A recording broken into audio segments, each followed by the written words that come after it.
Welcome to Rainbow Soul Vodcast, where our Soulstrology comes forward to help you manage your everyday life, with forecasts and deep dives on natal charts and queer perspectives on the planets, transits, and more. A group discussion about upcoming transits with tips on how to read these transits in your own chart. Hollis offers years of wisdom and natal chart knowledge with Bright Hawk's positive perspective and Lacrosse's inquiry. We offer the complete queer astrology experience. Welcome to Rainbow Soul. Please help us by subscribing, sharing, and commenting and reviewing. You can also learn where else Rainbow Soul is offered on our website at rainbowsoul.show. Welcome to Rainbow Soul Soulstrology Forecast. This is Hollis Taylor, and I'm one of your astrologers here today. And you can find out more about me at my website at divineandrogen.com. And the link is in the description in case you don't know how to spell that. Hi there, it's Bright Hawk. Lovely to be back on Rainbow Soul. Hope you all are having an amazing time. I'm a musician and storyteller and astrologer. I'm a lot of different things, and you can learn more about me at brighthawkproductions.com. I'm also the author of this wonderful award-winning storybook called The Dancing Hippo, a story about resilience, a story that is gender neutral. Isn't that wonderful? Because every child should be able to see themselves in every character. And I'm Lacrosse Ortiz, Jack of all trades, master of none. That's my motto. I have the book, The Fool's Journey, Color Journal.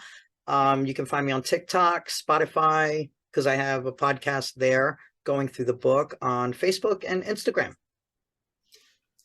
Fantastic. excellent. Well, thank you both for being here with me today and doing Rainbow Soul with me. I appreciate you. Always a I appreciate pleasure. you both. And today, I want to invite everyone, all the listeners, to take a minute to take a deep breath and get yourself centered. Take a little meditation with me.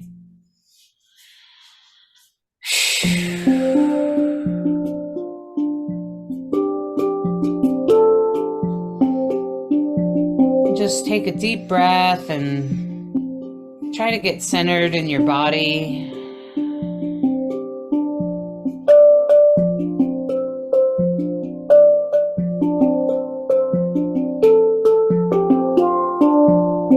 Allow your imagination to follow my words and my guidance if you can. Just imagine yourself under a night sky.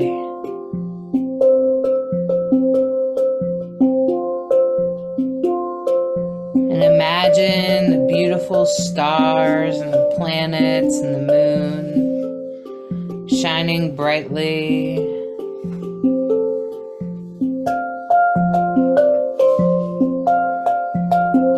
And imagine Jupiter. Jupiter, a planet that seems to be shining in the sky. And you can allow it to zoom in a little bit closer to you, getting closer and closer. And when you imagine this planet, I want you to imagine it really big, really, really huge in front of you. Jupiter's a big planet, and Jupiter brings big things, big gifts, big messages. And I also want you to imagine the symbol of Jupiter within the planet, the god Jupiter. If you don't know exactly what he looks like, you can kind of imagine a sort of big-faced god. And Jupiter was big even as a god. And Jupiter helps us form our philosophies for life. It helps us get connected with God, find our theories and what we think is God, or what we feel is God. Now, God can mean a lot of things to a lot of different people. So don't let your imagination run away with the most popular item. Because Jupiter allows you to create your own theories, create your own ideas.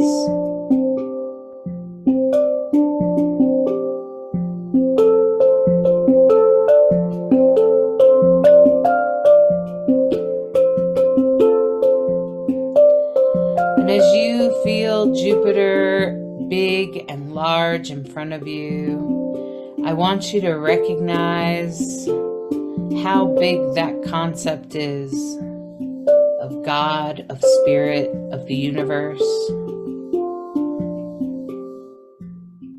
And when we think about spirit or God or a higher power having an influence on our life, it's often much bigger than we can imagine.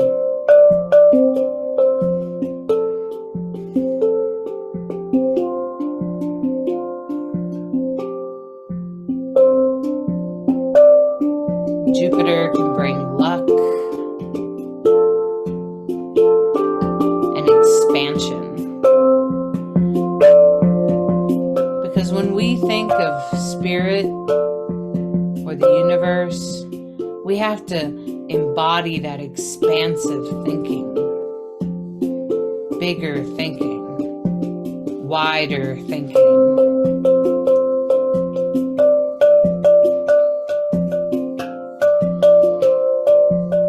Take a nice deep breath. And allow Jupiter to slowly pull itself back up into the universe.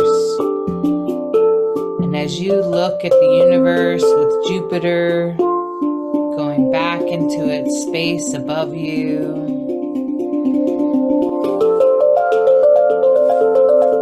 you can only imagine the big thinking of the universe, of God, of spirit, of a higher power.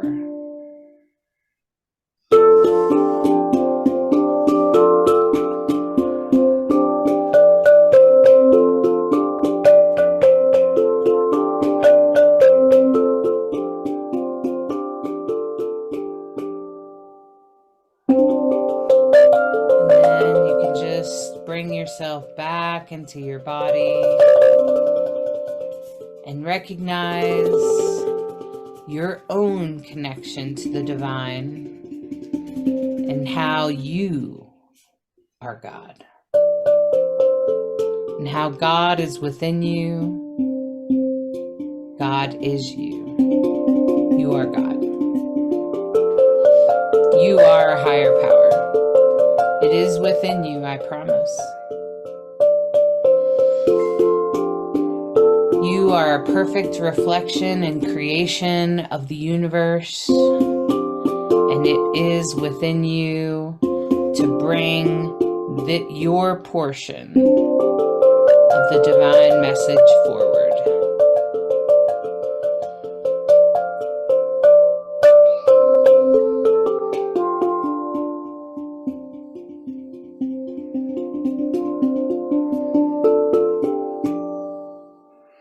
You are love. You are light.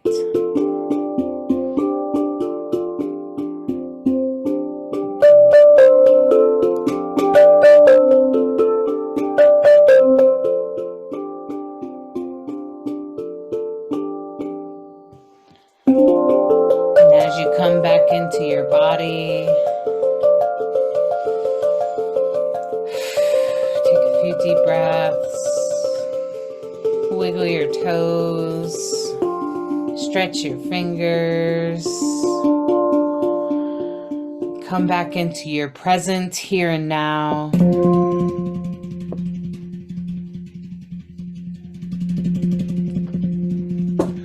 Fully empowered to follow your path.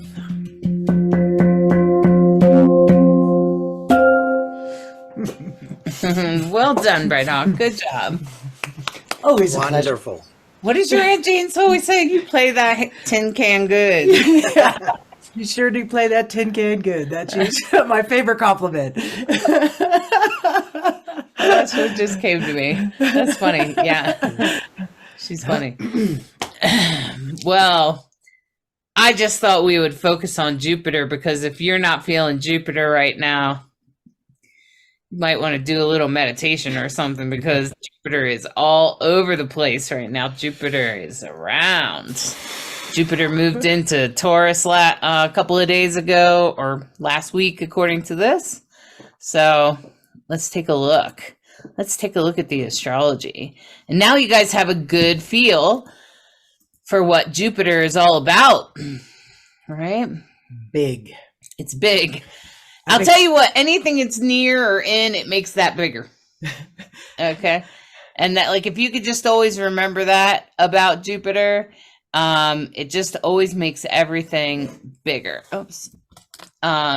Makes everything bigger. And it also tends to sometimes make things spiritual or feel spiritual. And, you know, it makes sense. It's the ruling planet of Sagittarius, and Sagittarius is all about philosophy and new ways of thinking, maps of, models, maps, strategies, significant ways of how can we do this better? What's a better way of thinking about this? If you take a look at your and chart, higher mind thinking. It kind of looks like a fancy number 4. That's Jupiter in your chart. And I encourage you to look. If it happens to be retrograded, I have a little R or RX near it. I think that actually means that you'll come to a better understanding of expansiveness, of bigness, of God, of spirituality later in life. And depending on what house it's in and what sign it's in, it will also depend on how that's expressed. So I'll just give you an example. A lot of people have Jupiter in Aries, actually, because I think Jupiter spends a whole bunch of time in Aries for some reason. And so I have Jupiter in Aries, and it's in my 6th house, which is everyday thinking, and it's also about work. So every time I've ever had a job that I actually stuck with, and that doesn't count the like half a year at McDonald's or whatever. I mean, since I was like 30, after I got out of my youth, I started to recognize that I wanted a job that had some meaning, that had spiritual meaning even. And so even in my work, as a nurse with people that were passing, I would end up in like a death midwife type of situation where I would be at the end of their life. And now I do a lot of spiritual mentorship. The nonprofit I started came from a spiritual place of being able to help people at the end of their life. So I'm just going to say Jupiter, depending on what house it's in, you want to look at that. And then, also what signs it's in. So mine's in Aries. So I tend to be a leader in that. So I'm a spiritual mentor. I'm a spiritual coach. I'm a medium that runs a very large mediumship group, right? Okay. And so and I tend to help people with grief and understand the other side and understand spiritual, or at least find a theory that works for them. Okay. And look at this, I'm doing an astrology podcast, right? Okay. And I tend to collaborate with people, but that has more to do with my moon in Libra. Okay. So you just want to look at where is your Jupiter, and that will be how you experience God or experience spirituality. And if it's retrograde and you're like, Hollis, I'm an atheist and it's retrograde, I'm going to go, oh, imagine that. Or it could be somewhere in detriment, which would be, what's the opposite of Sag? Would be Gemini. So if Jupiter's in Gemini, maybe you're kind of I'm not really big into the God thing, right? Okay. And, but if you have Jupiter and Pisces, I bet your ideas of God changes regularly, but you always have a strong connection of God. So Jupiter going into Taurus, an earth sign that's fixed. So those earth placements, other earth signs, other fixed placements, that's part of what's happening with Jupiter going into the earth. It's going out of fire. And of course, Jupiter rules Sagittarius, which is a fire sign and a mutable sign. So Jupiter's at home in fire and mutability, and it's going into earth and fixed energy. Not exactly the same. We don't call it fall, but we wouldn't exactly call it a strong position. Yeah, but I would say that what's interesting about it, I think, is that Jupiter in Taurus is like, all I can think of is like conservative and luxurious. Right. And it'll make bigger whatever it's in, right? So Taurus is all about the pleasures in life, right? Having the fine things in life, having things just so, having creature comforts is the way life should be lived, right? Having the right level of quality, not just anything will do. That's Taurus. There's a real artistic appreciation for the way things should be. There's a real attitude about it. Taurus can sometimes be like, I don't trying to be kind to the Taurians out there. Yeah, so there's an appreciation for the finer things in life and a fixedness about that. This is the way it's supposed to be. This is the way it should be. This is the way it's always been, kind of thing. And of course, the other thing that's happening, and we talked about this last time, and it's still in play, is the T-square. And the T-square has Pluto on one side, the planet of transformation, and Mars on the other side, the planet of let's take action. And the T-square is the top, the facilitator would be, well, it changes. It goes from Jupiter and then it goes to the North Node. But in this case, I think at this moment, it's the T-square. Jupiter is the top of that T-square. And it's going for a really long time because these are really big outer planets, except Mars. Mars will move out of the T-square first because it's the faster mover, closer. But Pluto's been sitting at 0 Aquarius and stepping back into Capricorn, ever so slowly. So those are some really kind of intense energies and can make for a little bit of combative energy.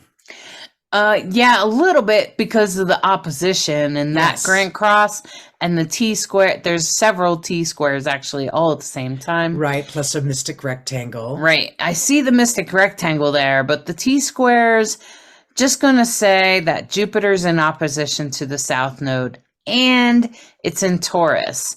So I almost think like, well, Jupiter in Taurus isn't really great about expansion, but it might try to help you see expansion. And with the South Node, it could be very much like that, exactly what we talked about last week, which is, well, that's the way we've always done it.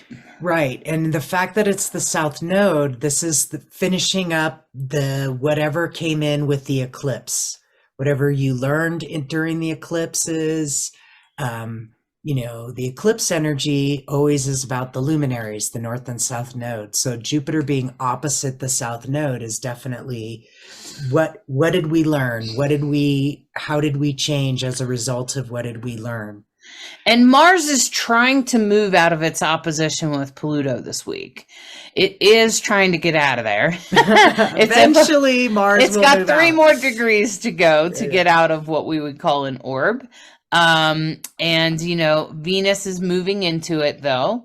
So that's kind of good because Venus can bring a lot of love and harmony and beauty, and gifts and even financial, gifts, especially around Pluto. So if you find yourself kind of at war with yourself or trying to get something done, and it feels a little hard, like you're trying to go uphill, that's the way it's supposed to be. It will come into a reward here soon. I think with Venus in opposition to Pluto, it will make it easier once that does come into play in the next couple of weeks. It'll make for an interesting conversation, because the other thing that moon is doing is it's a waxing gibbous moon. That means we're on our way to a full moon, right? It's that stage where it's it's just getting fuller and fuller. And so you can just imagine as this energy builds and builds towards the full moon. And you're right. It's if it feels like it's an uphill battle, it's because this is the culmination. This is the get it done, finish it up, get it to the, the full moon happens at the end of the week. We'll get to that in a minute, but there's that fullness. You feel it building, you feel it swelling. And the other really kind of big deal going on, in addition to the rectangle, is there's two yods, two finger of gods. One is pointing to the moon in the north node, and the moon is this waxing gibbous moon in Libra. And the base is the north node, Jupiter and Saturn. Jupiter and Saturn, the big players, right? Pointing to the moon. Well, if you have it pointing, if the yod is pointing Destiny, to the north node, if the yod is pointing to the north node, I was just noticing that the north node and Jupiter are conjunct. Yeah, all of that going on, right? So that's going to mean that your spirit is kind of pushing you to think about expansion, to think about, how do I get bigger? How do I grow? How do I grow spiritually? So if you find yourself going, I need a spiritual community of some kind. And let me just tell you, friends, Christianity is not the only spiritual path out there. There are plenty of other ways to go. And hopefully you know that. And there are plenty of people out there, online communities and in-person communities, that are happy to show you their way. And let me just say, you don't ever have to do it anyone else's way but your way. In fact, that's what my book is about. I kind of say that the best thing you could ever do is define your own path, right, especially if you're queer. So I'm just saying, with Jupiter and Taurus, it could really be about you defining what your destiny is as far as spirituality goes. You figuring out how do those two go together, or how you're supposed to, if let's say you're an atheist or something, or spirituality just isn't your thing. You could also be talking about expansion, the expansion of yourself, how you want to expand, even your finances and your luxuries, and how you live your life, and the beauty of your life and how that's lived, and how your luxurious life is expressed, and what is your destiny around that, So yeah, especially with the North Node talks a lot about destiny. For sure. So if you want to look for the North Node, it kind of looks like, if you look at the top of our chart here in the image, it kind of looks like the number 4. And then there's a horseshoe that's down, not upside down like this, but instead it's like this, right? Okay. And so that's the one. It's at 3 degrees. You can see Jupiter's at 2 degrees. See the numbers nearby there? The 2 is 2 degrees Taurus, and they're only 1 degree apart. So we would call that conjunct.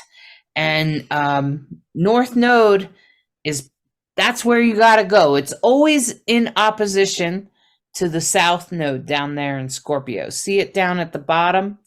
It's always, the nodes are always in opposition to each other, because you're always coming from some old way and going into a new way, right? And the North Node is about where you were meant to go in life. I mean, there's a lot of other things that will show you where you're supposed to go in your life too, but the North Node also sort of lights the way. It's sort of the lantern in the dark.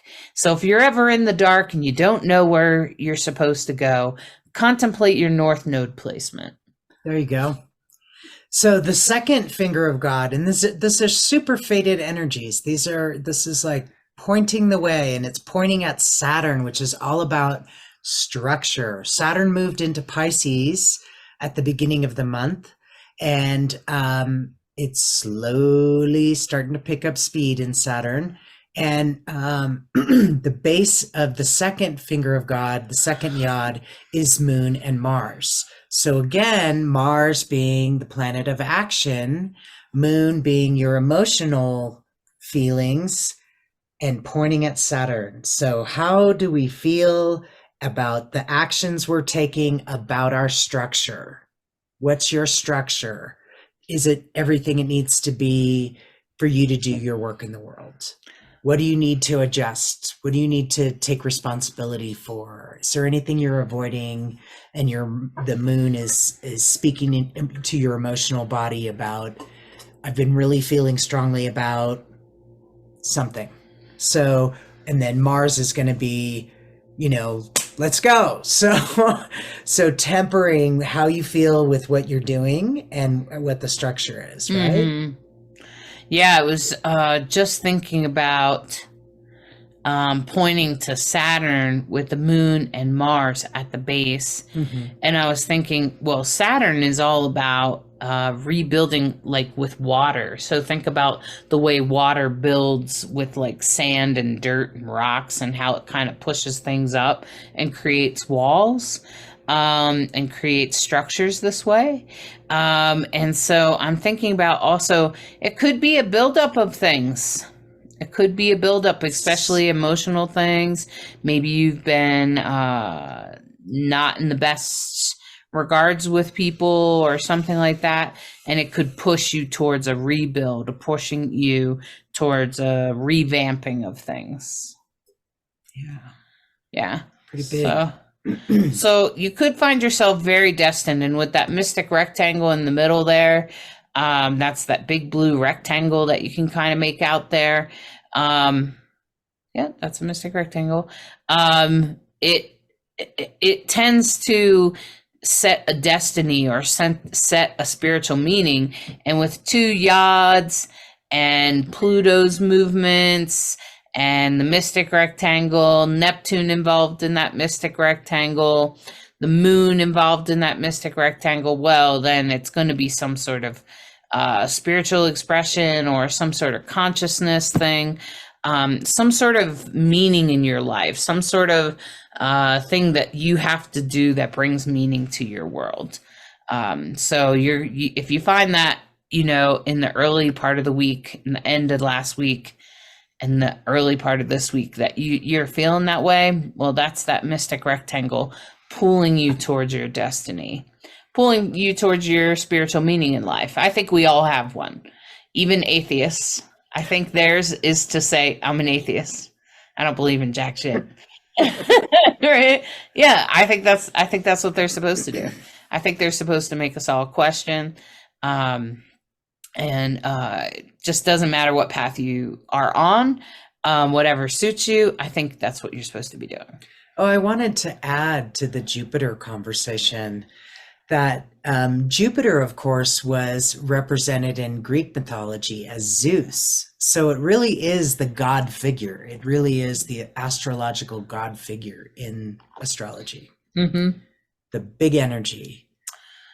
Yeah, it was, and I was trying to think of what he looked like, and I can imagine kind of, but I don't remember enough detail. Oh, I think, Yeah. however you want to imagine deity, totally up to you, my friends. Doesn't have I to don't be know. some artist's rendering. I actually believe in more of the Buddhist thing, that our God is within our minds. Yeah, I liked the where you ended on that. Yeah, because some people do believe in a higher power outside of them, but although I believe we engage in the energies around us, I actually believe that our higher power is kind of our brain or our mind, and is within us, in the center of our brains, in that part of the brain that we don't quite understand yet, like the amygdala and things like that.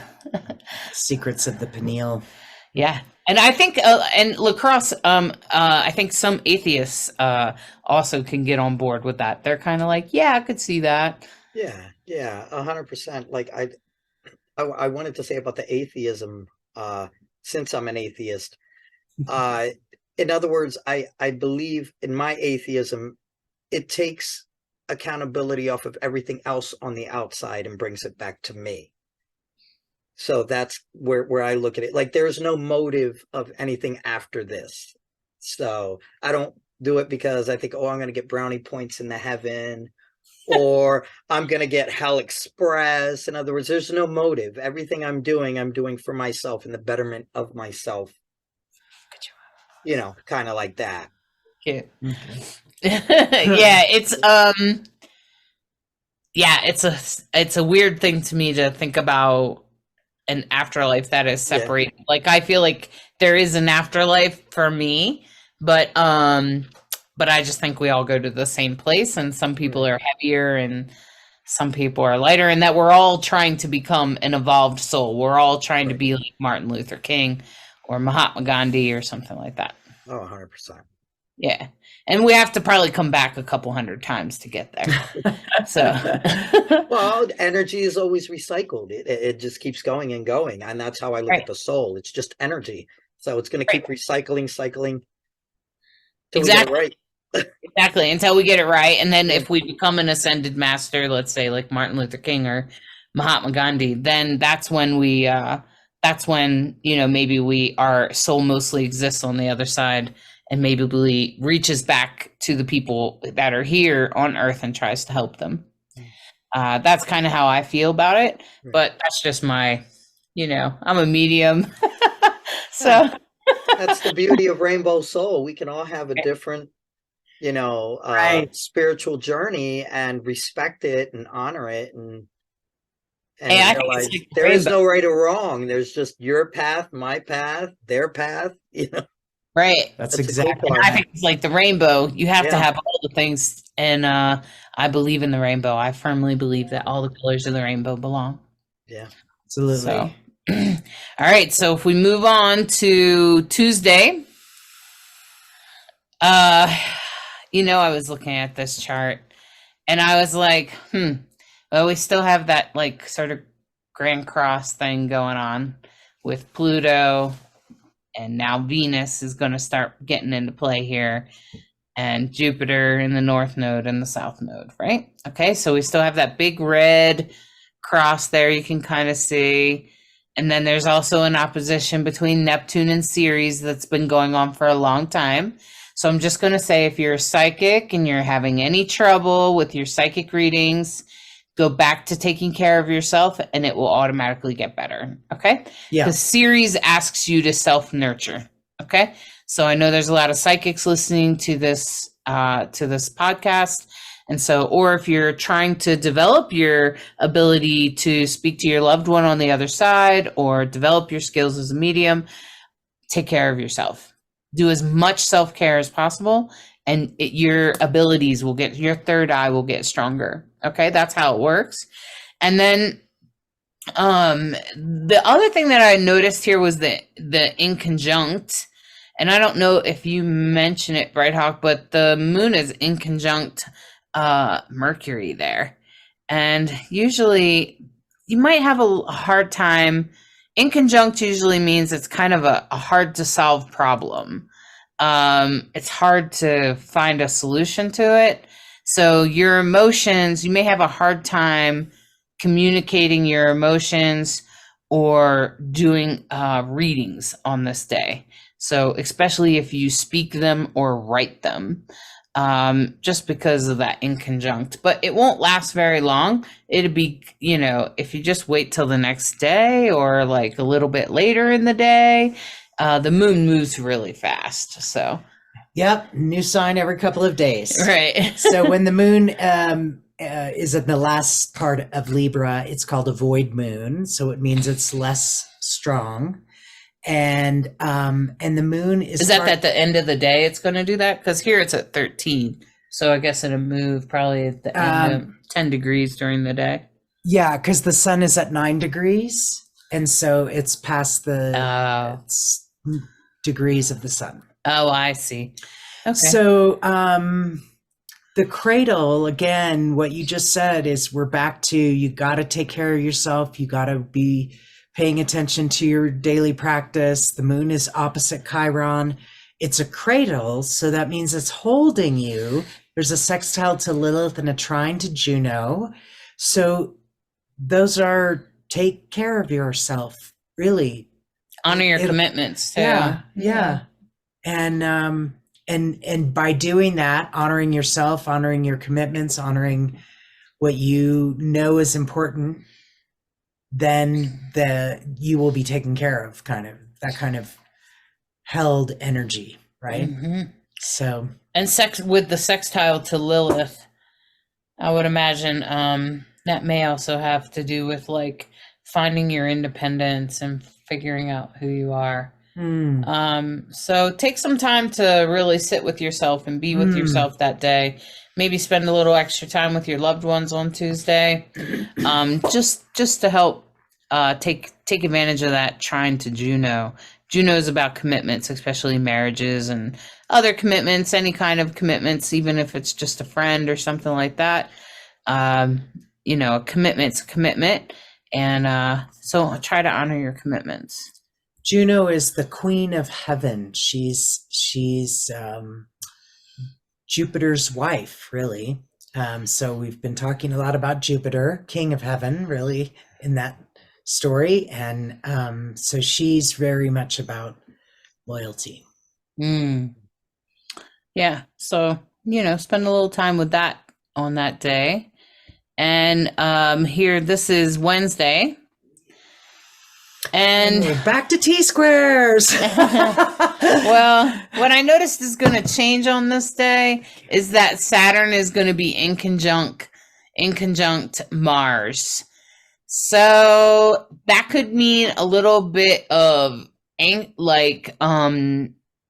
warlike energy, grumpiness, temper, things like that, especially going against what you were trying to build. So be careful of your temper on this day, on Wednesday. You just might want to be aware of that, that it would actually go against what you're trying to rebuild or trying to restructure with Saturn and Pisces. It could actually work against you. Yeah, you want to be tread carefully on this one, because you have the moon conjunct the south node, right? Your past, lighting up your past. Venus is opposite Pluto in that T-square. And then the moon is now opposite Jupiter and the north node. And then that creates a square to Pluto. So Pluto is squaring north node and Jupiter's. Pluto is also squaring south node and the moon. So more oppositions, more potential conflict. And we still have that grand fixed square. So that's going to create that energy of not wanting to change. So just, I guess what I want to say is think before you speak. That you might want to decide what's important. And I love listening to Brene Brown's podcasts, and she has a meme that says, it's not about being right, it's about getting it right. I think that's a really good reminder. Yeah. She's not here to be right, she's here to get it right. Yeah, exactly. Which I think is great, because it reminds me of that book, How to Be a Good Ancestor, which is essentially an anti-racist book. And that's what she's talking about a lot of times when she uses that meme, is when someone tries to call you on something about accountability. And then you recognize, instead of coming right back with a defensive tone, take a minute to think about what that person is saying to you. Because if you just took a minute, and I've actually had this experience, usually around racism, because I recognize that around racism and things like that, is that we've all grown up in a racist environment, whether your parents were racist or not. Our country is racist if you live in the United States, and many other countries are racist too. And so, we kind of grew up in this sort of white dominated world.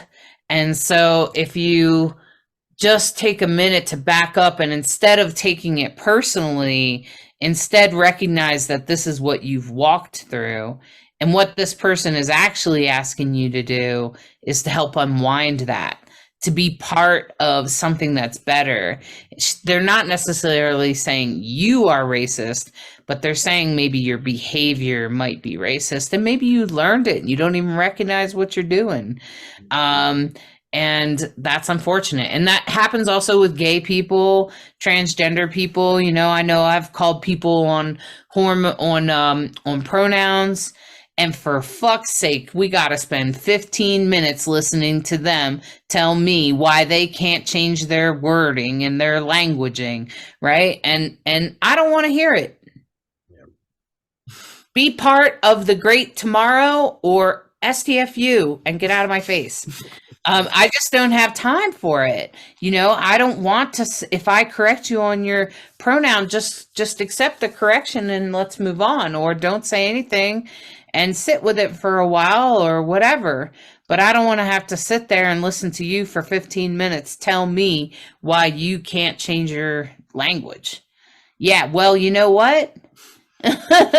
So it's not easy being trans. So what I need from you is to just change your language. And if you can't change it right now, fine, but just change it in this second. So you can change it in this second. I just corrected you. So that's what I get a little frustrated with that. And I can understand how Black people and people of color would also get frustrated if they call you out on something small and you get super defensive and we spend 15 minutes. Oh boy. Right. So I think that's also what the world is asking us to do. And I was thinking about this Grand Cross in our astrology here. And with the Grand Cross, it means that these structures, these challenges that you're going through this week, you're standing up to somebody, you're having some sort of challenge with somebody or whatever you're up to. The mystic rectangle is sort of right in the middle there. It's kind of holding on to that Grand Cross where everything is crossing over. And it's kind of saying, this is meant to happen. So whatever conflict you do go through, recognize that there might be something good to come out of it, right? Just like the Black Lives Matter movement, there is something good that we're trying to get out of that, right? That we're trying to obtain. We're not just doing it to piss a whole bunch of conservatives off, right? There's a good reason why we fought for equality in marriage as gay people, right?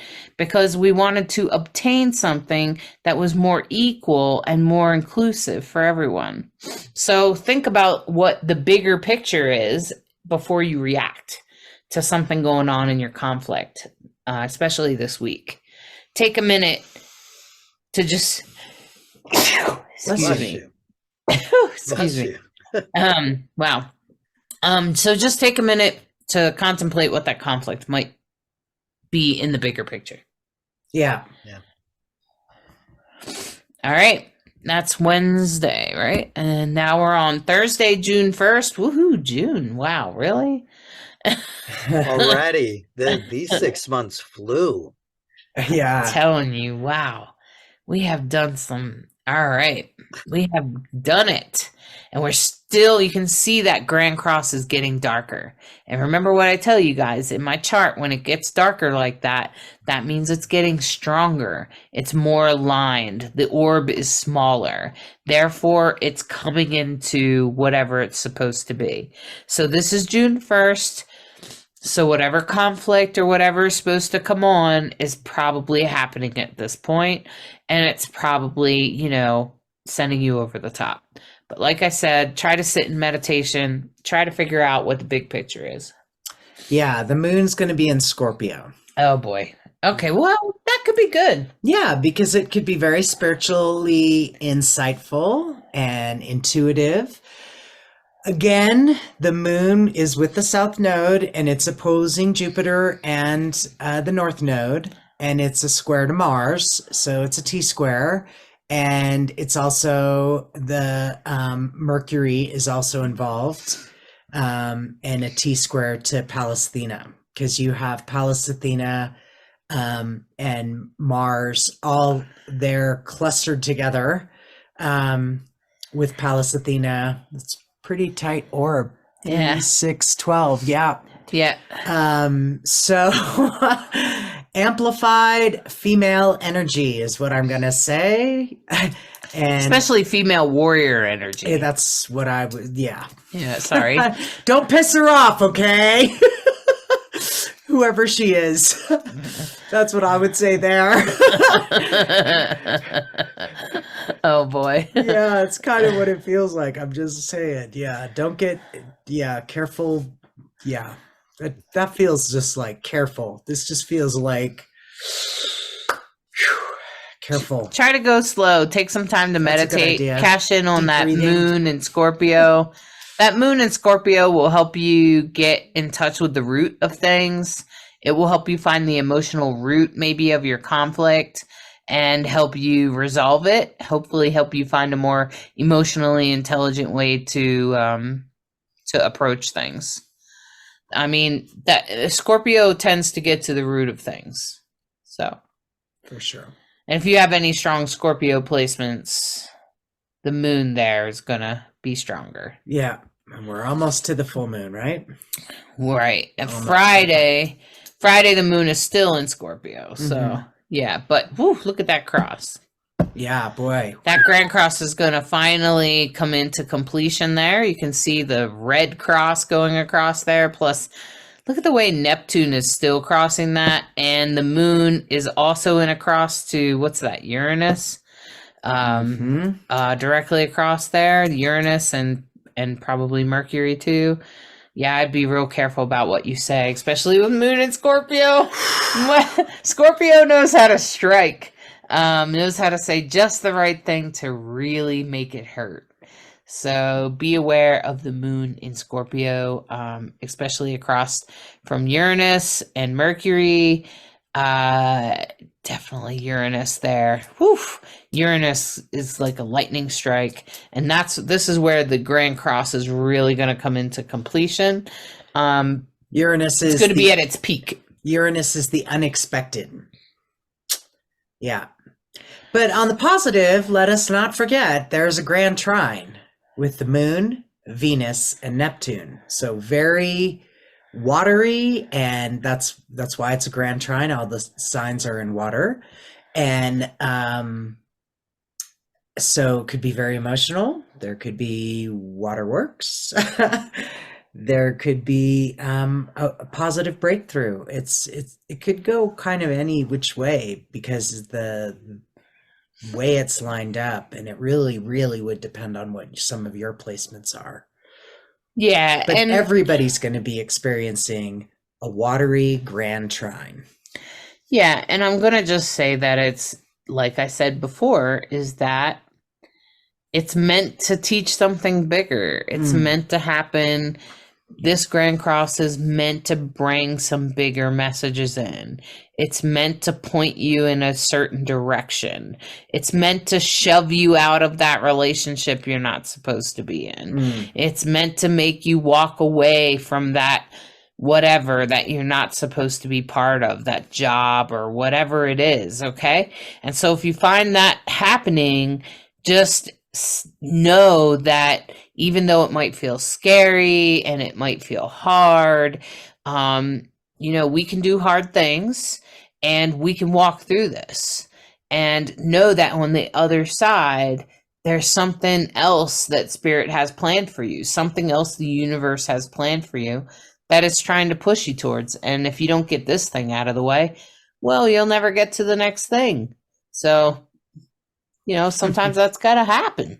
Things have to change. It's the only thing that's constant. Pretty much. And Saturday, that Grand Cross is still continuing, but it will start to loosen up a little bit because the moon won't also be involved. It will be less aligned. It's still in an opposition, but it's a less of a orb. It's not so dark. See how it's lighter colored? Yeah. Mm-hmm. Yeah. And of course, the big news of the day is when the moon makes it to 12 degrees, it will be a full moon in Sagittarius. And so a Sagittarius full moon is a happy full moon. It's a sparkly full moon. Remember, we talked about Sagittarius earlier. Philosophy, ways of thinking, likes to have big picture view. And the moon is very happy in Sag, because Sag is generally considered a very happy sign. There's also a T-square with the sun opposing the moon. Obviously, that's what makes a full moon. It's also square to Saturn. So we're back to structure. What's your structure? What's your scaffolding? How are you doing what you do? Pisces also has to do with spirituality and things like that. So if you find yourself trying to work on your spirituality, awakening yourself, coming into consciousness, exploring other paths than what you were grown up with, setting up your altar or cleaning your altar. Yeah. Or wanting to connect with others like that. Especially with the moon and Sag, it makes me think you want to connect with others. Yeah. And the sun in Gemini, even though they're in opposition. So there might be a little bit of like, I don't want to be part of that group. I want to be part of okay. So if that's happening, just accept that those changes are meant to happen. And remember, if you have a choice about things, never schedule surgeries on a full moon. Well, this is a new moon, Saturday, but still, for that matter, they could do it. But just to remind people, we're all learning together, and that's one of the things we've learned is if you have a choice, choose something else. If you don't have a choice, do what you got to do, and blessings for everything that happens. So, we do live life. We try to honor the stars, but life happens for sure. Sure, it sure does. And Sunday is the cross is continuing, although the rectangle is getting stronger. If you take a look here at the colors, you can see that rectangle is getting stronger, at least in the trine from Neptune to Lilith and Cancer. So, and Lilith is retrograde. So, you may find yourself, especially psychics and other people that are counting on their third eye for whatever reason. You might find some new ways to do things. You may find a more independent way, or you may find a collaborative way, like a way to do it with someone else in a different way. Ceres in Virgo is also saying about nurturing thyself. Okay. So psychics, you'll probably still be struggling. Like I said, if you're not taking care of yourself, it's not going to go well. Just saying, that's still continuing while Neptune, I don't know how long Neptune and Ceres are going to be in opposition with each other, but they have been in opposition for quite some time. Neptune is definitely trying to deliver that, but that makes sense because, Neptune really awoke a lot of psychics when Neptune moved into Pisces. And so now that Neptune is starting to get to the end of Pisces, it's going to start saying, hey, psychics, make sure you're taking care of yourself if you want to keep doing this. If you're still on the ride, make sure you're taking care of yourself. Because if you don't take care of yourself, I'm telling you, friends, it doesn't go well. You can skip it for a day or two, but if you're, it doesn't even matter what the thing is. You just have to be taking care of yourself. And if you overwork, you can't overwork as a psychic. And if you do, that's when you end up making big mistakes. And that's when you end up taking advantage of people or whatever. So if you have a psychic, if you've been exposed to a psychic that was taking advantage of you or something like that, I just want you to take a moment to recognize that they probably weren't taking care of themselves. It doesn't mean that they are fake. It just means that their skills kind of go in the bucket when they don't take care of themselves. That's all. That's it. That's how it works. Yeah. So, all right, my friends. So that's the week. That's the week. It's going to be challenging. Yes. Yes. It's going to be challenging. I'm not going to kid you. It's going to be actually the most challenging week of the year, I think, is what Nadia Shaw said. So like one of the most challenging time is what she said is during this cross as well. And this cross goes on for a while. So, so just hang in there, and recognize that there's a bigger thing coming up. And we're all experiencing this. That's the other thing that I sometimes take comfort in is like, it's not happening just to you. You know, you can look at your natal placements and find out what's happening to you. This last week during this T-square, the Pluto opposition to Mars, when it was at 0 Leo, was right on top of my natal moon. And I literally on whatever it was, Tuesday or something last week, I just felt squeezed. And I was so grateful that I could remind myself, everything's really good. We're good. Life's good. There's no reason to be upset. There's nothing to get mad at.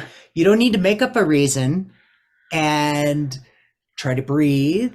But as soon as I reminded myself, oh yeah, there's really big planetary shit happening in my chart, and there's a reason I feel squeezed right now. I don't have to react to it.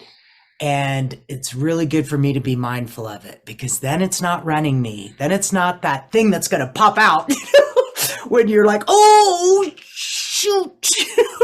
And you can't get it back fast enough. That's why we do our morning practice, right? That's why we breathe. That's why we do whatever it is that helps you ground and center and remember who you are, what's really important, that you are loved, you are here to share love. And, we pick our battles, right? And sometimes may it bring out the best in you and not the worst. We were at a restaurant sitting outside, and we were just fine. We were eating our lunch, and in the background, across the parking lot, which we couldn't really see what was going on, but this couple was screaming at each other. I mean, screaming. Bad vibes. And I was we like, couldn't make out what they were saying. You could just hear. Well, she was saying something about "help me, Brian" or something, but she was saying "help me," and I was like, "Does she need help?" And then I heard her address her boyfriend directly, and I was like, "Is she calling him out because he doesn't, maybe help her at certain times or moments or whatever?" Maybe she's just having a moment. I don't know. I don't usually scream out in public at my partner. But maybe some people do. And I'm just going to say that I felt for them. And what I said to Bright Hawk is why we're eating is I was like, Pluto opposition to Mars. And we both just kind of smiled at each other like, yeah. Because we can handle our oppositions much more peacefully and more harmonious. And especially for me, if I know that she's struggling, if I know her Pluto is on Mars or whatever she's having, because her Mars is on her ascendant, and she's having a temper thing, I just go sit under a tree or something. And I had to do that, because I needed to ground myself and recognize that my energy, my moon is in Libra, so I have a hard time with inharmonious interactions of any kind. Any kind of conflict, anything like that, just doesn't, I don't know. It's Libra moon. And so that's what you have to do, is you just have to go, if you know that's happening, so you live with some people and they're arguing and you're not really part of it, you could just take yourself out and go sit down under a tree and just forgive them. And just be like, this is that Pluto, this is that Grand Cross they were talking about on astrology. And I can just let it go. And but sometimes there's some truth that needs to be spoken. And if that happens, I also encourage you to still take time to go sit under the tree or whatever you need to do, and then come back and say it. And I think that's the best advice that I could ever give. And Brene Brown gives that advice too. When I hear her say that, I'm like, that's right. That's what you do.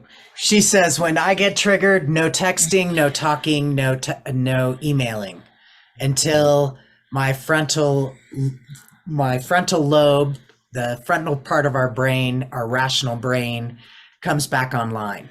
Yeah, because when we get triggered, brain's offline. You're back to reptilian. It's fight or flight. It's, run from the lion. We are not clear thinkers when we are triggered because we are in survival mode and our nervous system takes over. It literally does. Mm-hmm. And if you want to come back to, let's have a conversation about this, you cannot do it when you are in that state. No. Your amygdala is offline. You've been hijacked, and now you're literally less of who you are. And I think everybody has said something like, you're like, why did I say that when you were mad? Like, why the fuck did I say that? And that's when, the 3 things to reach for is a glass of water, a big breath of fresh air, and if you need something to eat, check in with your body. Mm-hmm. It doesn't have to be a lot. It could just be a couple of grapes or a piece of fruit.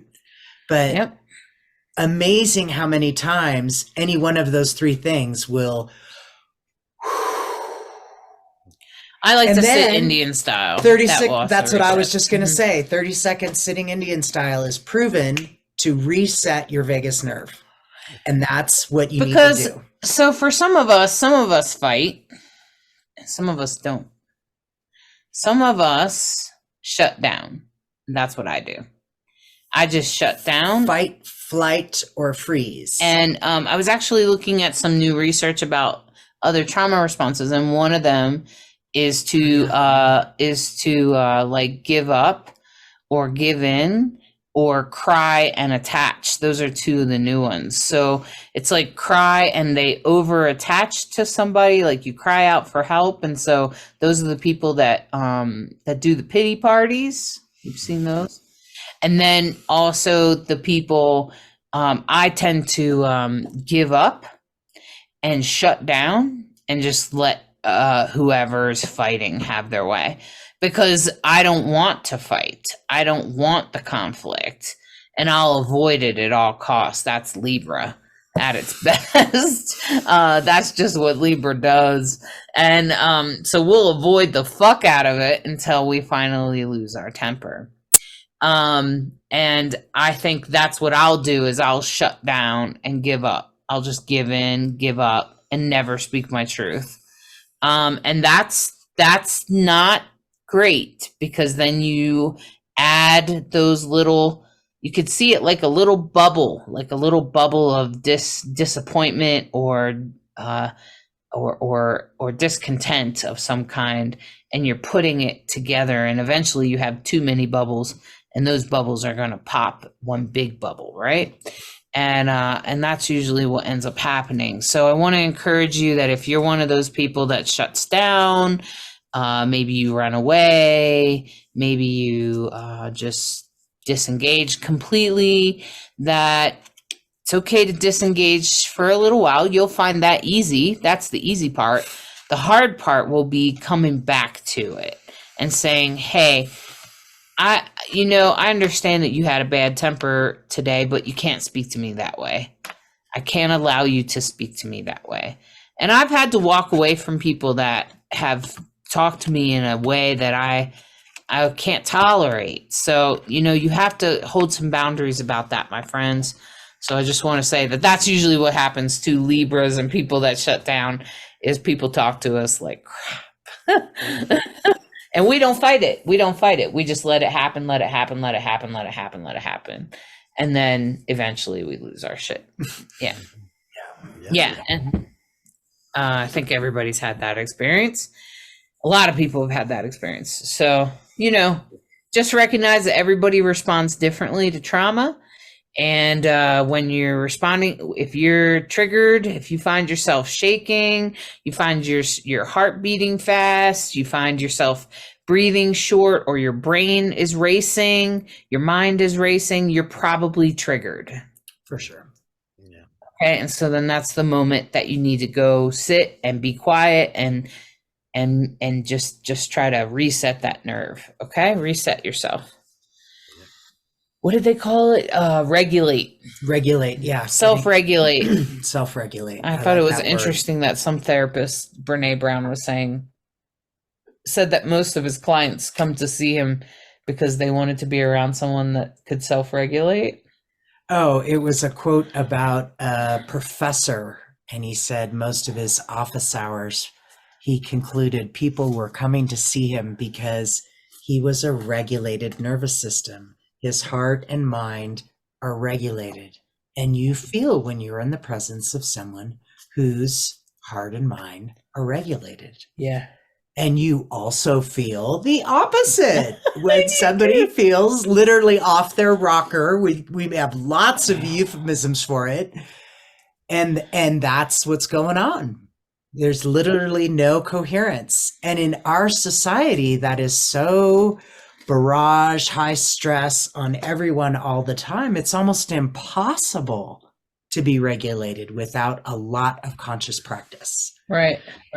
It's possible. Yeah. It's totally possible. We've talked about it a lot, but it takes thoughtfulness, practice, intentionality. So Lacrosse, did you have some experiences also with like that Libra experience where you're like, you don't say anything? Oh, I completely shut down. And it's not so much the give up. It is the give up, but it's the simmering.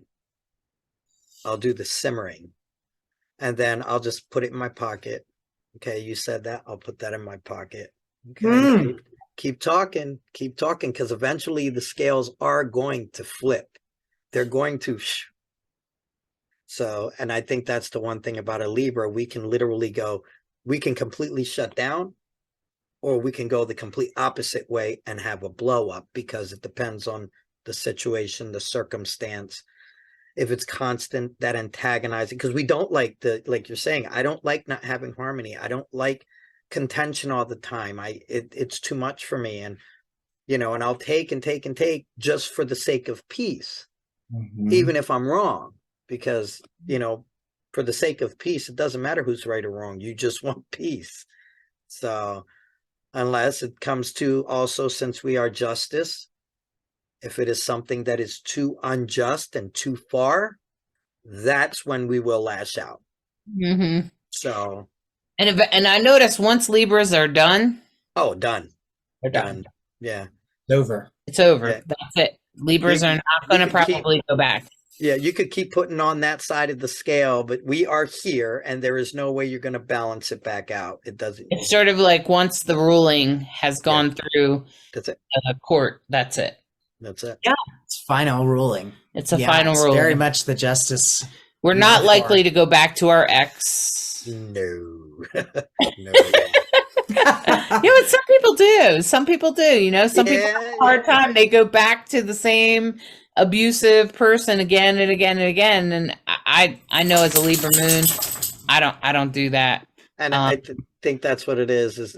Well, since the Libra will take and take and take and take and take, but then once a judgment's made, there is no going back. There is no, If you take a Libra decision that far, rendered. Yes, exactly. If you take a Libra that far, and I don't know, some Libras can be passive aggressive. So if you do have some Libra placements, make sure you're not being passive aggressive, and that you instead speak your truth to the person that needs to hear it.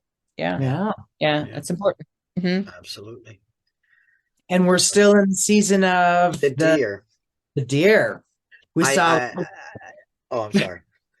I was going to say, I found it interesting because, like, I thought to myself, why the hell is this time the time of the deer? Like, it just, and then I realized they're social creatures. Okay. And this is the time starting to get warm. Everybody's coming out, and now people are interacting more, hence the social creature. But the only thing I realized, I said, they do everything with caution. They eat with caution. They sleep with caution. Everything they do with caution. And this, because, and I'm thinking now at this time when everybody's coming out, when everything is going on, everything needs to be done with caution, not eggshells. You're not walking on eggshells. It's more reserved. Can this escalate? Will I say something? And it is that step back. It's like I said, not eggshells. It's the step back and say, how am I going to look at this situation? So I think it works really well with the stars because they're docile. They're not aggressive unless they really, really have to be, so, yeah, everything's with caution.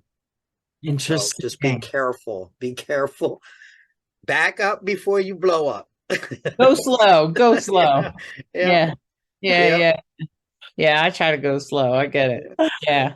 All I'm right. sorry. There was an Alzheimer's woman yesterday in the show we did who kept saying to us, shake it, don't break it. Yeah. She said it 25 times. She did. Yeah. Hilarious. She did say that. But Yeah. she, Larry, the weird thing about that saying is there are almost every time there is at least like every 5 times we have a gig with the dementia residents, they say that. Really? There's a guy in the vets that says it over Oh. and over, and I was surprised he didn't say it today. Oh. And Well, you hear all these yeah, things. because they say it to me because I'll be like, let's dance, because that's what we do. We try to get people dancing. So it must have been a baby popular boomer meme meme. in that. Actually, in the 70s, it used to be a big thing with disco, shake it, don't break it, shake your booty, all that Okay. type of thing. So it was a big thing in the 70s. Feels like that. Yeah. Oh, like that. then sometimes the younger people, they'll say, shake what your mama gave you. Yeah. And I'm it's just evolving. It's going to be shaking something every generation. Yeah, and I'm just like, okay, they're like 60s. They're like 70s. No, I was thinking about a woman in a different thing that said that shake it to when she said shake it, don't break it. Oh, shake what your mama gave you. She might have been 60, 70, but she was also special needs. So yeah. But if you think the 70s, that was 40 years ago. So they would have been 20s, 30s. They would have been in their prime in the 70s. Oh, they're so funny. Okay. All right. So I pulled 3 cards for us today. Yeah. And let's see here. Let's take a look at our tarot cards. This is the Knight of Swords, and the Knight of Swords is in this deck is very much about knowing which way to go and knowing right from wrong, and also sort of upholding the noble placement for all of us, like saying, this is the way we're supposed to go, and this is the proper way to do things. This is how you're supposed to do things. And that's kind of what this card is all about. It's about nobility. Okay. And this is a reminder of the past and reminder of your values and what you know to be right from wrong. Okay. I think everybody has a different definition of that. Okay. And some of us definitely have similar things, but definitely we also have different things. Okay. And so as we go forward in the present, here and now, well, isn't this interesting with Jupiter and Taurus? Because this is all about being grateful for our resources, being grateful for what we do have, having what we have, and kind of holding on to it in a way. Be careful not to be too greedy, but that's pretty much what this is all about. This is about holding on to your resources and what you need in the world. And this is a reminder of right now, which is very Jupiter and Taurus. Very Jupiter and Taurus. I couldn't have picked a better card for Jupiter and Taurus. I'm just saying. I was like, oh, well, that's Jupiter and Taurus. All right. And as we go forward, this is our treat. This is the Six of Cups. And you can see that the little girl is getting an ice cream cone from the little ice cream guy at at a park on a sunny day. And this is very much about treating ourselves and taking good care of ourselves. That's exactly what this card is about. This is about celebration and recognizing all we've come through, because we've definitely come through a lot, right? So we've come through, we know what's right from wrong. We know what we're supposed to do. We know the right thing to do. Now make sure going forward that you're not being too greedy, but you're also being grateful for your resources and being happy that you have your resources. And being grateful for your resources helps you get more resources. And deciding to treat yourself going forward.